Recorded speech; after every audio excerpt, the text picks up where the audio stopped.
Thank you, Adam. Thank you, Lord Mayor. Good evening, everyone, and thank you very much for coming. We hope we don't disappoint. First of all, just a bit about us and how we work and how tonight might run. We're married, we have 3 children, and we work together, which some would say would be madness. We don't necessarily always sing from the same hymn book, but we do tonight, hopefully. But we definitely finish one another's sentences. It's often like a veritable game of ping pong, both at home and at work. And I think tonight's speech, the form of tonight's speech, will probably reflect a little bit of a microcosm of that. It will. But let's start by defining and introducing a few key concepts and provocations. Well, the first and most important is both provocation and disclaimer. The entire content of this speech is anecdotal, personal, and in many cases it's unfounded on anything other than our combined experience and opinions. It's what we like, it's what we believe in, and it's what we hope for. They're propositions, really, nothing more. But to the basics. What is a city? An urban settlement with a cathedral, perhaps? A settlement where the number and density of the population greatly facilitates interaction between business and people.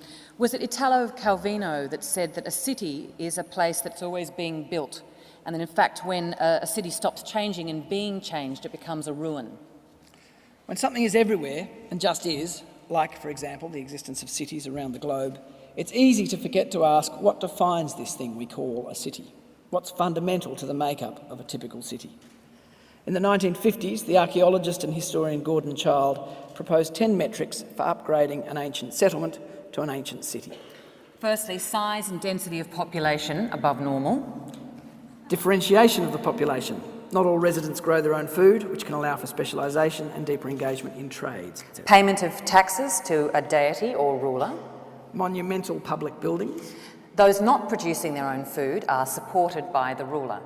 Systems of recording and practical science. System of writing. Development of symbolic art. Trade and import of raw materials. Specialist craftsmen from outside the kin group. Now it's interesting to see how much still stands today for defining our cities. Taxes, unsurprisingly.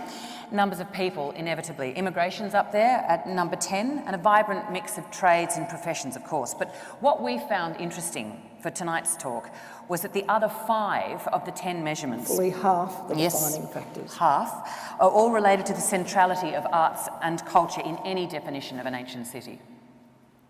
So let's assume in point number 5, for example, that by not producing their own food, child means having no practical means of generating an income for themselves. Now, in ancient times, that would no doubt would have included a priestly caste, but also, most pertinently to tonight, the artists, the scientists, and the keepers of records. And in point number 4, who erected those monumental public buildings? Well, slaves, probably. True. But who footed the monumental bill? The deity or ruler? And what did he, she, or it use to pay? Those taxes collected in point number 3. Quite simply, we can see by this rudimentary and we think pretty uncontroversial set of metrics that a thriving, functioning, significant city invests heavily in art, culture and science, as it constitutes, according to Gordon Childe anyway, 50% of its identifying presence in the historical record. So now to our precinct, Walsh Bay. That's it there, in case you don't know it. But first, before we go there actually, let's look at some of the other terms that we've talked about tonight. Creative, vibrant and sustainable. Well, creative is actually quite a strange word. Bandied around, it seems to have no definable parameters, and yet it's hoarded away from so many occupations and professions, as if it doesn't really manifest in all our lives. Blandly, it's the artists who are considered creative. Adventure is creative, holidays, Apple Macs.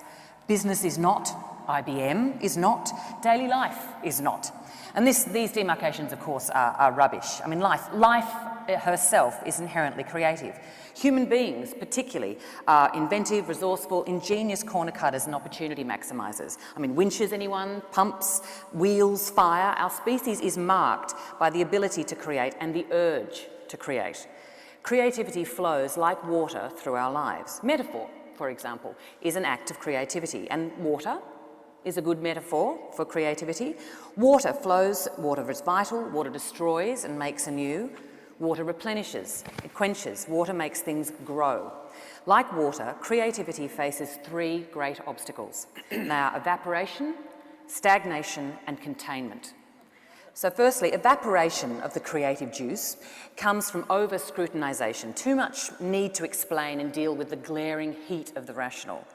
Stagnation comes with lack of replenishment. Creativity is its own reward, absolutely, but by its nature it must move, it must flow, and it must stay active.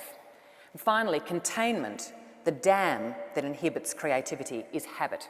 T.S. Eliot said, "Habit is the great deadener." If we really want a creative precinct in the city, it must allow for flow. It must respect the course that creativity will take. It must not evaporate the creativity with a barrage of rational parameters. That is not to say there must be no parameters. Formlessness leads to a different kind of waste. It must not let the creativity stagnate. It must encourage activity, change and development. And finally, it must not dam the creativity. Habit and expectation, patterns and forms to fill out will pull it up and stop it moving. Vibrant. I mean, vibrant is actually quite an ugly word, really. It's highly coloured and a bit too flashy, like the advertisement it so resembles. So let's change that to the word vital, which can mean essential, but it also points to life, vita, la vie. And sustainable? Well, sustainable seems to be on the end of everything these days as we push the planet to its limits, which, of course, is further evidence of humanity's irrepressible, unfettered creativity and the destructive side of that energy. But sustainable is one of the key parameters of the future.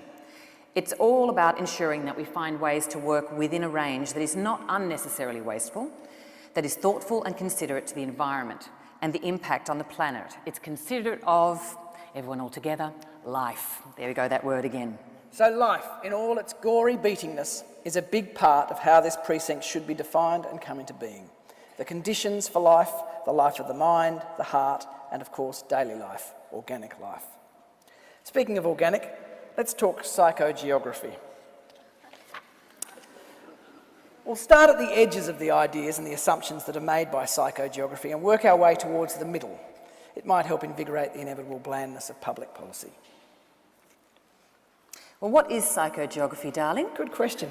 Guy Debord defined it as the study of the precise laws and specific effects of the geographical environment, consciously organised or not, on the emotions and behaviour of individuals. To the situationists who coined the term, the enemy in the above quote was the bourgeoisie and all the bourgeois of civil obedience. The curfew was not just military or legal. The geometry, exclamation mark, was the built environment, the city. The city as a capitalist tool for the exploitation of labour and the maximisation of profit. Not the city of our dreams and hopes and best possible endeavours. Not the city of Sydney, we pray. The call to action of psychogeography is to find ways to challenge your city and experience it outside the predicted, preordained patterns. The future push is to find a way for a city to be made that does not delineate art from function, but is a constantly unravelling experience like a dream.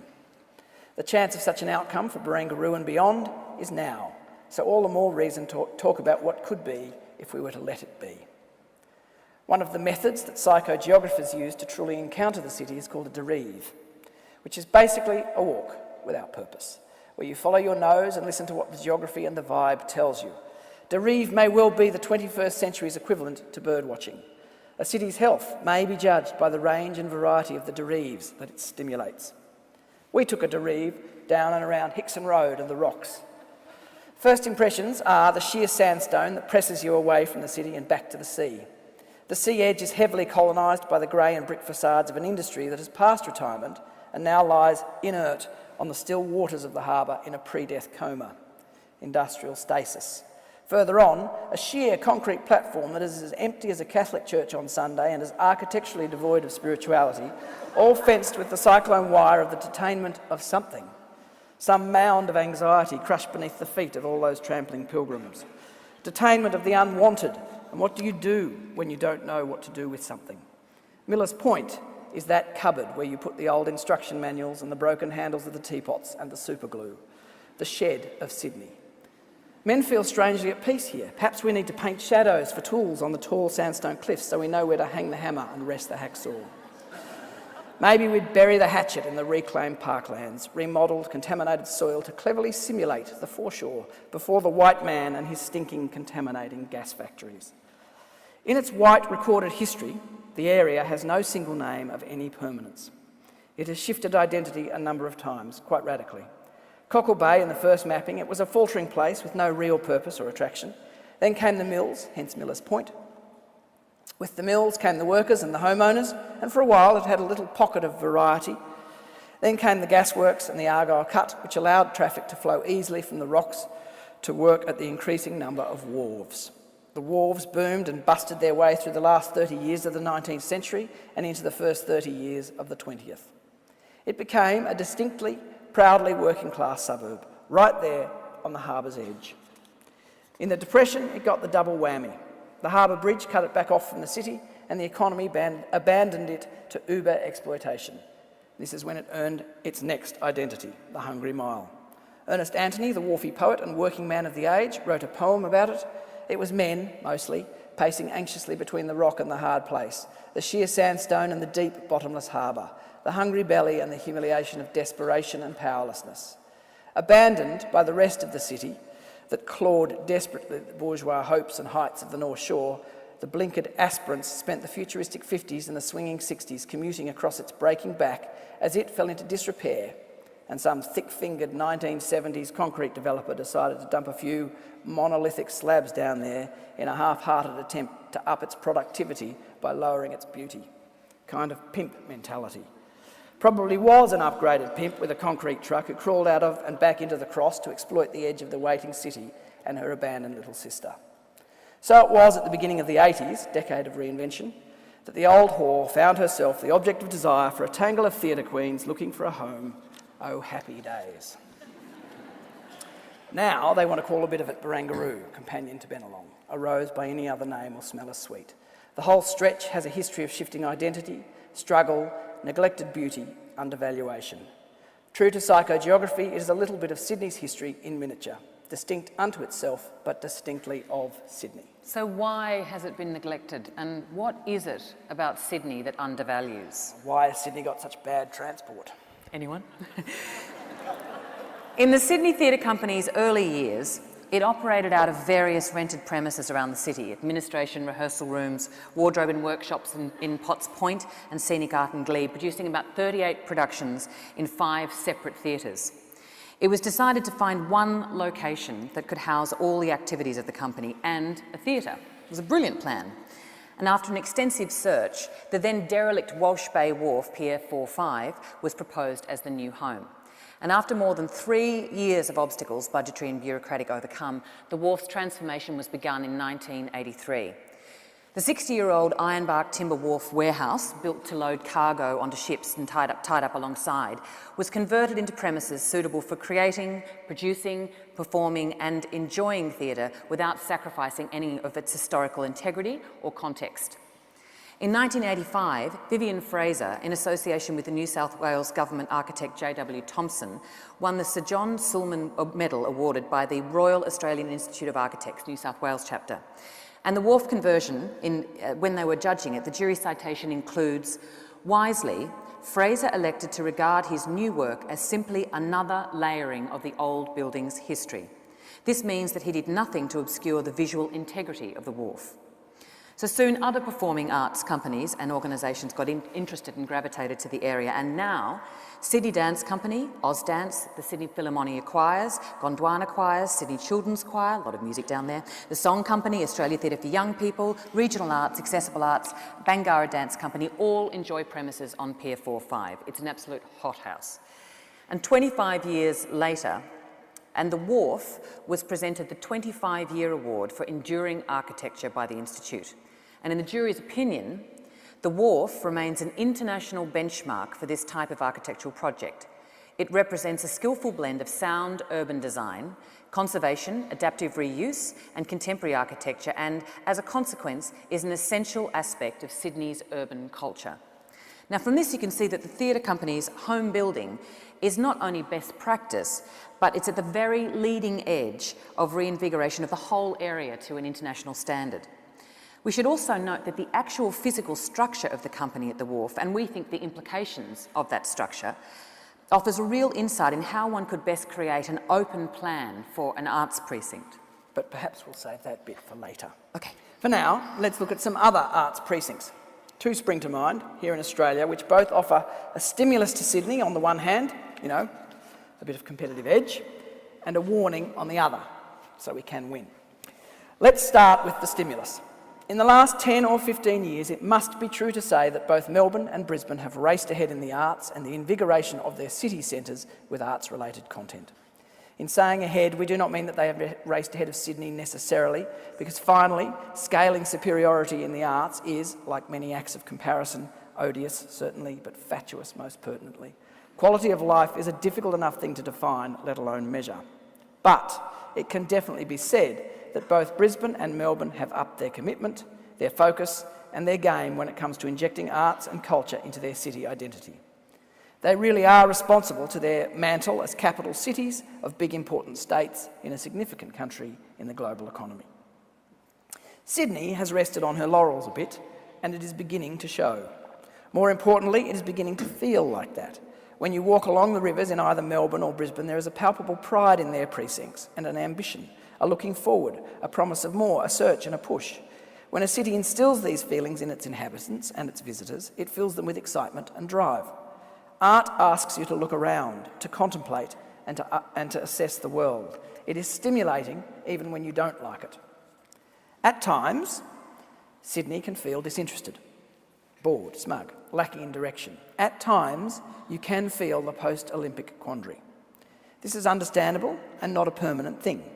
We know well that when you finish doing a show, you often get quite sick and a little bit blue. It's an inherent part of the process of making and doing and showing and finally letting go of the thing that had you in its grasp. Perhaps Sydney is still coming out of these post-show blues, and it's time to get on to the next adventure. Without wanting to pull anyone's chain, we feel the challenges, the questions being asked of Sydney by the current Council of the City through Sustainable Sydney 2030 are bloody good ones. It's a great project that may well see Sydney occupied again, striving, pushing for the next 20 years. And the outcome of all that effort, we believe, will place Sydney at the very forefront of world cities in the future. So to the warning offered to us by some who know well the arts precincts of Brisbane and Melbourne. The lesson we can learn is very simple. Both feel manufactured.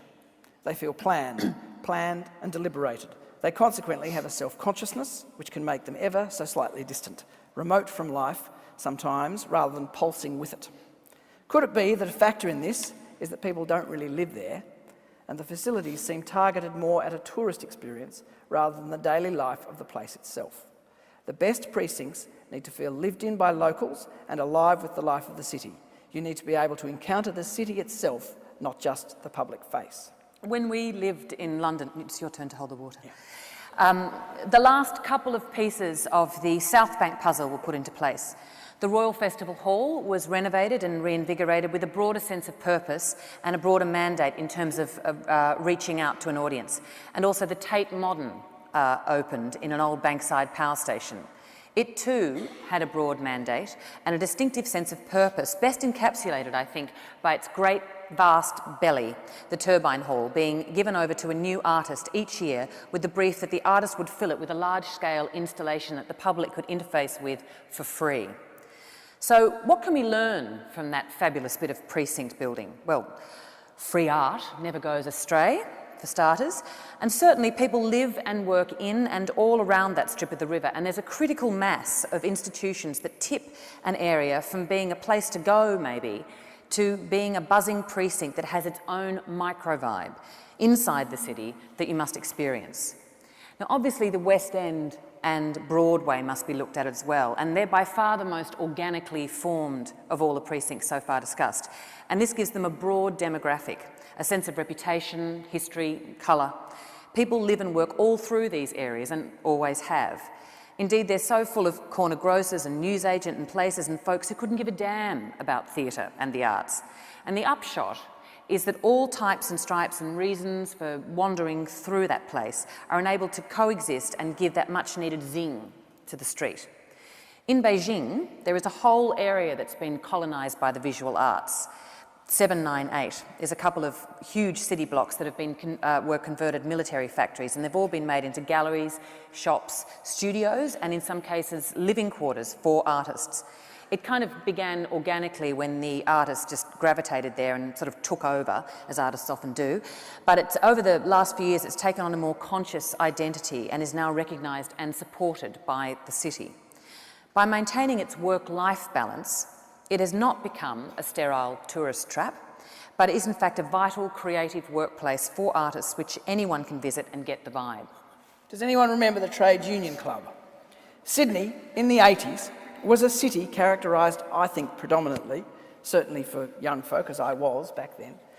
Sydney really was characterised for me as a place of live music. Every pub seemed to have gigs on and everyone was trying to make music. Not just music, but comedy and poetry and the very weirdest edges of performance. The Sydney Front. The Sydney Front, for God's sakes, perhaps epitomised the real adventure and risk-taking, and more to our point, that sense of an organic precinct that erupted around Surrey Hills and Oxford Street and down into Redfern and Newtown. All places where people lived and worked and got on with their life. As a young adventurer from the suburbs, town was the centre. It was the magnetic attractor. It was freedom and the chance to invent and create and witness other creations. The suburbs were flat and dry and filled with sinister silence underneath the crickets and the sprinklers. The city was loud and crowded and dangerous. It was everything. It is vital for the sanity of the children of the suburbs that capital cities act like capital cities. But the main point of that music-fuelled precinct, pubs and live music in Sydney have been killed by pokies, stone dead.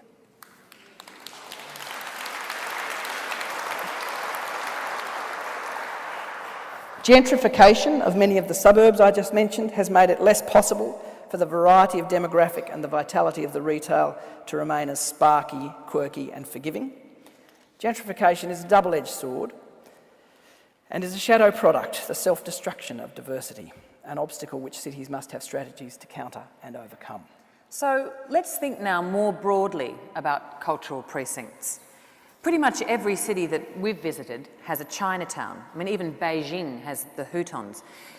And more often than not, they're the most vibrant parts of the city, or certainly they're worth a visit.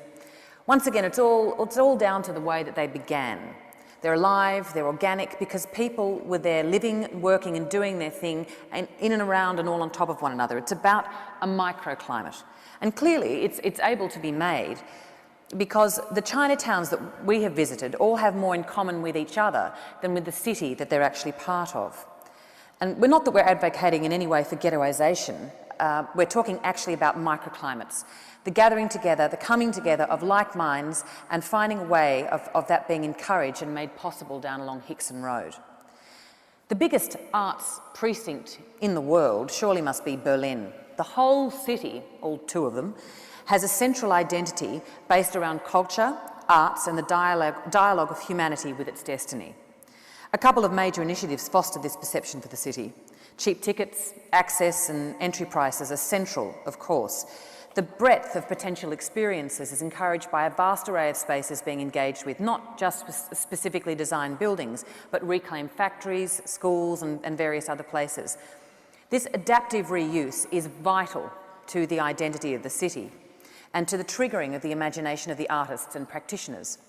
It goes without saying that Berlin is a very exciting and engaging city and high on the list of desired world cities in which to live, and certainly to visit. This citywide precinct is epitomised perhaps in a genius initiative by the city called the Long Night of the Theatre, which sees all the performing arts companies getting together and coordinating a program of excerpts from their key works.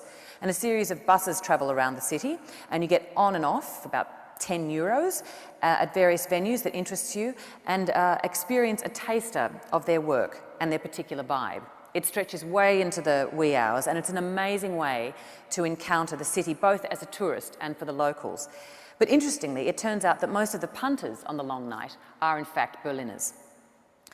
There are some key points to be made from all this, ranging from what place does art have in a city and how best to foster and invigorate it. Key lessons seem to us to be the need for a precinct to evolve organically and with an authentic connection to its community and to its history, with an authentic connection to the day-to-day living and with as broad a demographic living and working within it as possible. It probably needs happy accident, like all good cultural product. It probably needs a little bit of benign neglect, like all good parenting. But it can be accommodated by the authorities rather than legislated into a box. It can be fostered rather than planned, seems to be the key message to be taken from all of these precincts. One of the first things we attended as artistic directors of the STC was the forum Clover was talking about, held by the City of Sydney, for what must have been a couple of hundred representatives of interested parties in the city. We had our axe to grind, which was that the emergence of the Harbourside Arts Precinct must be handled with care and with foresight. It could also be sped up with a few key transport issues addressed, quite frankly. By lunch, we were both very excited to see the ideas for linking the various cultural precincts that are potentially to be found in Sydney, and excited by someone else having identified with us the potential ribbon which could be drawn from Barangaroo to the Opera House and beyond. And as we said earlier, the wharf offers much guidance for the further development of the area. It has all the workings of a company by world standards. It's highly productive, if we say so ourselves, in terms of both Very quality and quantity. And all those workings are housed in this old wharf. Props, costumes, sound, lighting, set construction, scenic art, rehearsals, administration, box office, archives, and 2 of our 4 theatres. And all of this exists in a long, unbroken chain. And this is great for efficiency, for morale, for company identity and quality. It is vital. It's vital for our audiences, many of whom realise in taking the long walk just how much work and focus and genuine blood, sweat and tears that go into making the shows possible. But most importantly, it is vital for the quality of the microclimate on both levels of the wharf, because we only occupy the top. It's vital that this is a place where people really work and they really make and create. This is not just a place where we show our product, but it's actually where we do what we do to make the theatre happen. Like all organic precincts that we've talked about, that sense of working and making and nearly living amongst it is central to the creativity and the vitality of the area. The wharf demonstrates in its very daily existence that the precinct could be a vibrant workplace that makes great creative product, but it's not just a slick, soulless showcase. The whole area can be infused with real work and real creativity. It was extremely exciting news for the city when the state government announced last year that the underutilised Pier 2-3 will join us as another working wharf in the near future. With Bell Shakespeare there doing their thing and ATYP making their shows and perhaps even the OCO and the Biennale, it will be doubly vibrant. Yeah, vibrant. It does have a place. A doubly vibrant and trebly creative place. People will come to visit not just for the shows, but for the sense of community and engagement that will be more apparent, even if it's just for a sandwich by the harbour or a bit of lunchtime shopping. Vital to all this working is that we learn from the other precincts that have evolved or been planned. Not all planning is bad. Good planning is good. And make the room for the growth. Encourage the working wharf, not just the showcases, the theatres and the product-oriented aspect of our work, but the possibility of full engagement with the daily work at the heart of all our endeavours. In keeping with these ideas, we've made a few initiatives whilst we've been at the company. Open Day is a free day that we have every second year. We started it in 2008 with just the Sydney Theatre Company doing it. We had about 5,000 people through the doors between 10 a.m. and 4 p.m. to see behind the scenes at the company. And last year, 2010, the whole mob, all of the companies down on the pier, the restaurants and the cafes got on board, and about 8,000 people got a chance to experience the many artists and their range of work for free. And early in our tenure, we had an initiative which we called 20 for 20. This was an allocation of 20 tickets for every performance at $20 on the day. And they sold really well, and people, we felt they felt more inclined, I think, to take a risk on the content and form when the cost burden was not so high. And we're still, of course, searching for a way to continue this initiative. The identity of the company and the range of its capacity: we have an education arm, we do a lot of developmental, experimental work, and we have a main stage arm. We're all a bit mashed up when we came in, and we've really strived for segmentation and clarity between entertainment and experimentation. Both entertainment and experimentation are vital for theatre's relevance and continued growth. Audience engagement with both ends of that work is also vital to the precinct's identity as a genuine arts place, not just a slick showcase. In keeping with the breadth of experience that we can offer, being an important contributor to the areas of vitality, we've introduced free climate change discussions led by the Wentworth Group of Concerned Scientists, late night free Friday night music at the Wharf sessions, ST Cinema, as well as programming diverse events at the Sydney Theatre, and it's particularly vibrant when the Writers' Festival takes over down there. Also in the spirit of bringing as much of the theatre community together as possible, we have engaged in a number of co-pros and associations with fellow national and Sydney companies. Last year, we made significant strides with our long-term project of greening the Wharf, including an installation of 1,906 state-of-the-art photovoltaic panels made possible through the donation by the Sher Foundation and collaboration with the University of New South Wales on the heritage-listed Wharf. It's the second largest rooftop solar installation in Australia and the biggest on a building in Sydney. And we hope it's something that Sydney can be proud of.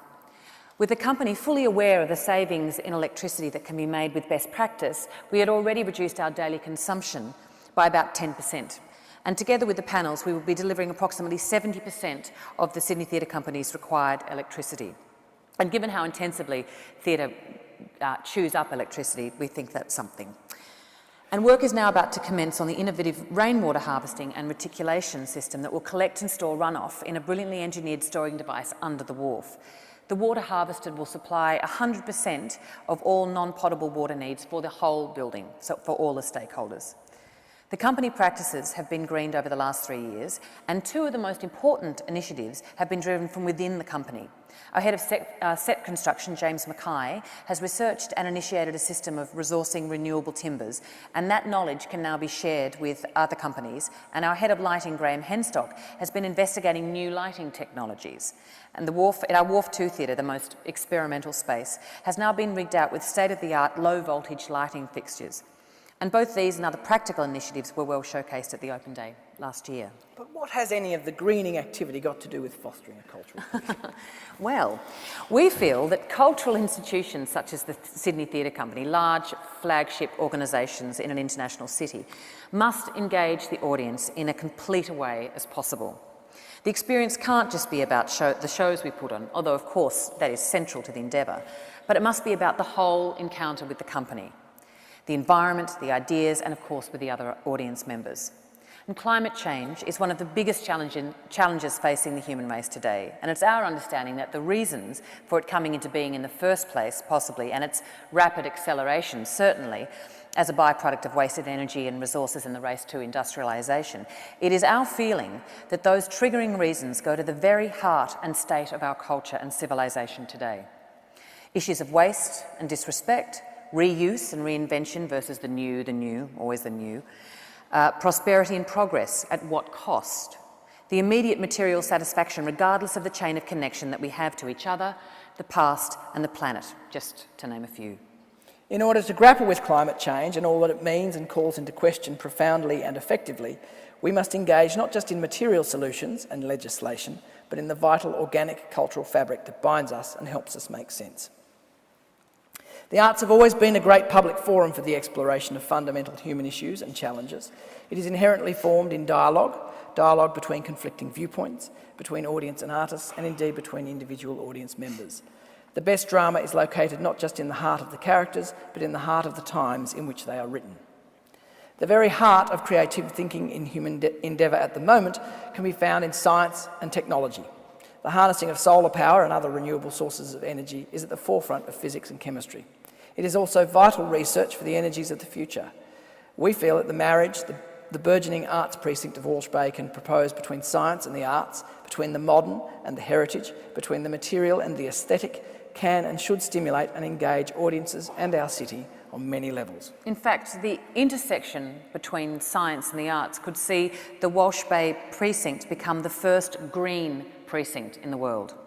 So what's vital before anything can change? Transport. Bit of licensing around the area needs to be freed up somewhat so that little nooks and crannies can become alive with possibility, fuelled by a bit of alcohol. Served responsibly, of course. And most maddening of all these changes is event recognition. Last year, our company hosted Steppenwolf Theatre Company in the city for 5 weeks. The stature of this company and the show that they had made, the multiple Tony Award-winning August Osage County is an international event. Or closer to home, the cast of Uncle Vanya, John Bell, Hugo Weaving, Richard Roxburgh, Jackie Weaver and so on, directed by Thomas Usher, one of the great living Chekhov interpreters. This is an event for any city, but for Sydney, their hometown.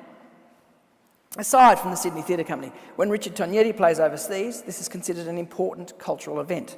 It should be no less so in the ACO's hometown. When the SSO is conducted by Vladimir Ashkenazi, this is a significant world cultural event. Bangarra play all around the world to great acclaim. Their home is here, in this precinct. You can visit this world-class act's studios at Open Day and do free workshops with them. The Australian Ballet and the Sydney Dance Company receive standing ovations. Pride is a great stimulus to ambition, aspiration and engagement. Not arrogance, not smugness, but there is so much here already for Sydney to be proud of, and yet, as events go, they pass almost without notice. This, I hazard to suggest, would not happen in Melbourne, and certainly not in many other great cities of the world. It's all very well to hide your light under a bushel, but it's a dreadful waste of energy. And what do you have when it's gone? Not even nostalgia. At least we can remember the Trade Union Club. But enough of the past. Let's consider some strategies in the lead up to Barangaroo. Now, all great cultural precincts have that wonderful feeling of being lived in. Eclectic boutiques, markets, some sort of food fair of some kind might add to that feeling down along Hickson Road. Rent, rent, rent. More contentious than that might be some kind of zoning, different licensing, assisted rent for studio space. I don't know how New York City caps its rents, but it does. Some kind of dispensation to avoid or dampen all the DA costs when adapting new spaces. Can cost, I think it can cost the Writers' Festival $45,000 a pop just to get into Pier 2-3. Or even better, a sensible way to get round the Uber OH&S controls. When we adapt Wharf 2 or Wharf 1, we have to go through this crazy fire sprinkler system check, even though it's already been done, it's already been tested, and it's already been approved for a production a year ago. But more contentious still, the Sydney Theatre, which is located down the road from the wharf along Hickson Road and the site of the old Bond stores and is managed by the Sydney Theatre Company, was built in 2004 as a gift, a payback to the city for the developers of the Pier Apartments, Transfield and Mirvac. It's a beautiful theatre. It's worth about $30 million. So what if one of the Barangaroo community initiatives was an investment, a cultural investment, to be managed by all the arts companies down in Walsh Bay, with the mandate that a cheap or preferably free series of cultural events or single event would happen each year. It brings the companies together. It gives a real push for art form, cross-form development and an opportunity to reach a broader audience. Well, it would soon be a world event given the pedigree of all the companies down there. And we think the potential that that offers is more inspiring than yet another venue. We have buildings, they're in Hickson Road, and what we need now is the elbow room to develop exciting content for the city. Oh, both, of course. Underlying all this, it needs to be sustainable. It needs to be sustainable. Sustainable is not an afterthought, it is the foundation of the change, and a change which could see Sydney host the first green precinct in the world. Made most likely by people-friendly, everyone, transport. Finally, what can psychogeography teach us? Well, creativity is inevitable. Encourage it. Don't police it to death. Don't plan it to death. Don't DA it to death. All forms of creative evaporation. History is alive. Embrace, don't deny. Encourage the bridges between the city and the area and the different companies in the area. And flow, flow, change and flow, remembering that stagnation and containment are the other enemies of creativity. Historical obstacles of the psychogeography of the area all contribute to it seeming distant from the city, dangerous but not exciting, remote and difficult. What are those historical psychogeographic problems? Well, the bubonic plague was there. There was the Hungry Mile. There's been murders, parking inspectors, Patrick's Union busting, transport, weird housing history, industrial chemicals, Harbour Bridge breaking the flow of the traffic, overpriced apartments, private moorings, struggle, struggle, struggle. Yes, they are real challenges, the bubonic plague. But the past can be allowed to express its beauty. There needs to be a revitalisation so that the area can live again. Phoenix-like, it can rise sustainably from the ashes, and the whole city can be proud of all of the things, great or otherwise, that go on down there, in and amongst these working wharves. Thanks for listening. We hope there's something in there for the panel discussion. Thank you.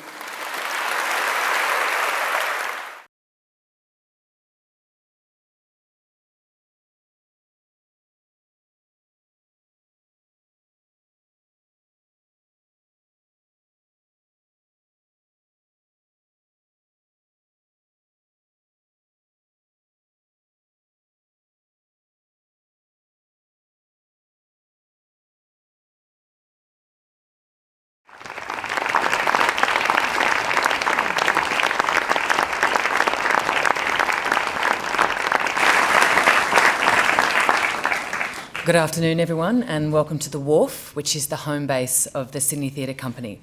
Today we're sitting on rather uncomfortable chairs on a set for the production of True West, which is a late 20th century play by Sam Shepard about creativity and identity, directed by Philip Seymour Hoffman. So one of the key roles of theatre and of the arts more broadly is to stimulate social change by bringing vision to action through forum, experimentation and debate. So to that end, we're extremely pleased to have begun the Greening of the Wharf project in earnest. The initiative involves a solar array, 1,906 panels, which we switched on this morning, a big shift in our office practice and recycling, which the company undertook with customary brio beginning in 2008, rainwater recycling, and very interestingly for us, a rigorous approach to green design developed over the last couple of years by our production team. Now, all these measures in and of themselves are relatively simple to achieve, but taken together, it means that the STC's carbon footprint will be reduced by around 80%.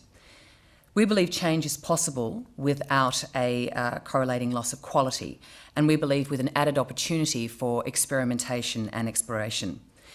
And we feel that this is the very area in which science and the arts are intimately connected: innovation, experimentation, and the embodiment of imagination.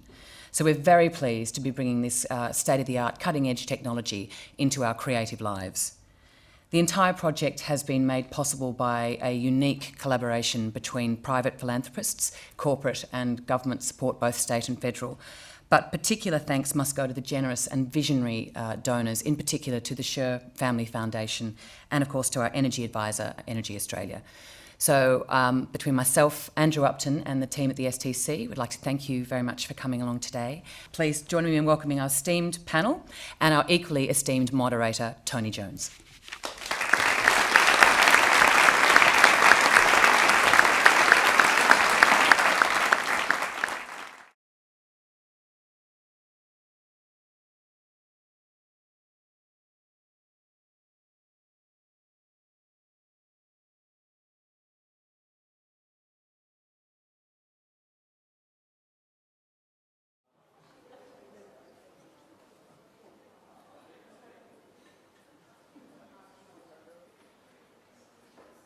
It's a great pleasure to be here today on this magnificent site to announce what is a very significant, high-profile project that is leading the way in terms of sustainability.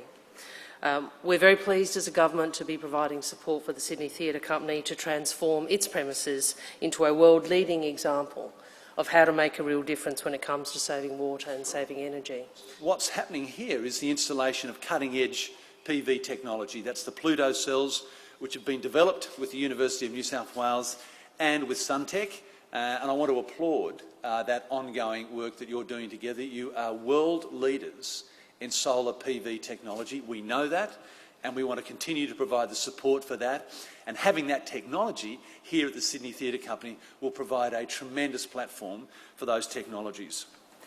The point of the arts is not to present products to passive consumers, but to create places that engage both the makers and the watchers in a vital dialogue with each other and their times.